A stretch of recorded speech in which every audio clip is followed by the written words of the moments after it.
నా పేరు వంశీ కూడా. నేను ఒరిజినల్గా నలుజర్లని తాడిపూడి చూడాలి. సో నేను యూఎస్లో ఉంటాను లాస్ట్ 25 years నుంచి. సో ఒక 20 years కార్పొరేట్లో వర్క్ చేసిన తర్వాత 2017లో నేను గతి అనలిటిక్స్ నా కంపెనీ స్టార్ట్ చేశాను. అది 2021లో గోల్డ్మెన్ సాక్స్ వాళ్ళు వాళ్ళ ఇంటితోటి ఎక్వైర్ చేశారు. అండ్ దెన్ ఆ తర్వాత ఇంకొక కంపెనీ స్టార్ట్ చేద్దామా, డిఫరెంట్ ఐడియాస్లో ఉంటే ఒకటి నాకు ఎప్పుడు నచ్చేది, మనం సక్సెస్ఫుల్ అయిన తర్వాత వేరే వాళ్ళకి కూడా హెల్ప్ చేయాలి. సో ఈ ఫండ్ మేము అదర్ టెక్ స్టార్ట్అప్ ఫౌండర్స్కి మేము ఇన్వెస్ట్ చేస్తాం.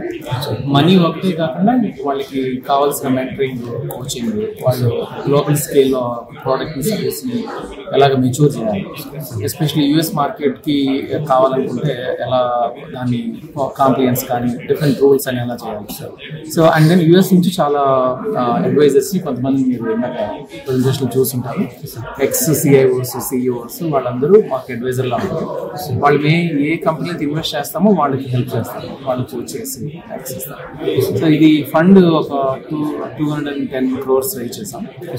దాంట్లో నేను ఓన్లీ జీపీ, ఇంకా అంత ఫ్రెండ్స్, ఫ్యామిలీ మెంబర్స్ రన్ చేస్తాం. దీని తర్వాత ఇంకొక ఫండ్ స్టార్ట్ చేసి దాంట్లో ఇండియా ఇన్వెస్టర్స్ కూడా తీసుకుంటాం. ఇప్పుడు ఇన్వెస్టర్స్ యూఎస్ నుంచి.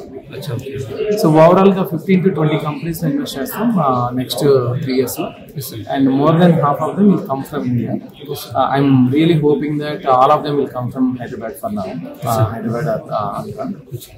But ఎందుకంటే బిగ్ కంపెనీస్, బిగ్ నేమ్స్, ఒక టెస్లానో, టాటాస్ వచ్చినప్పుడు బిగ్గర్ నేమ్స్ న్యూస్ ఉంటుంది ఫర్ రైట్ రీజన్. కానీ నార్మల్గా ఎకానమీస్ గ్రో అయ్యేది ఎప్పుడు కూడా స్మాల్ బిజినెసెస్, స్టార్టప్స్తో.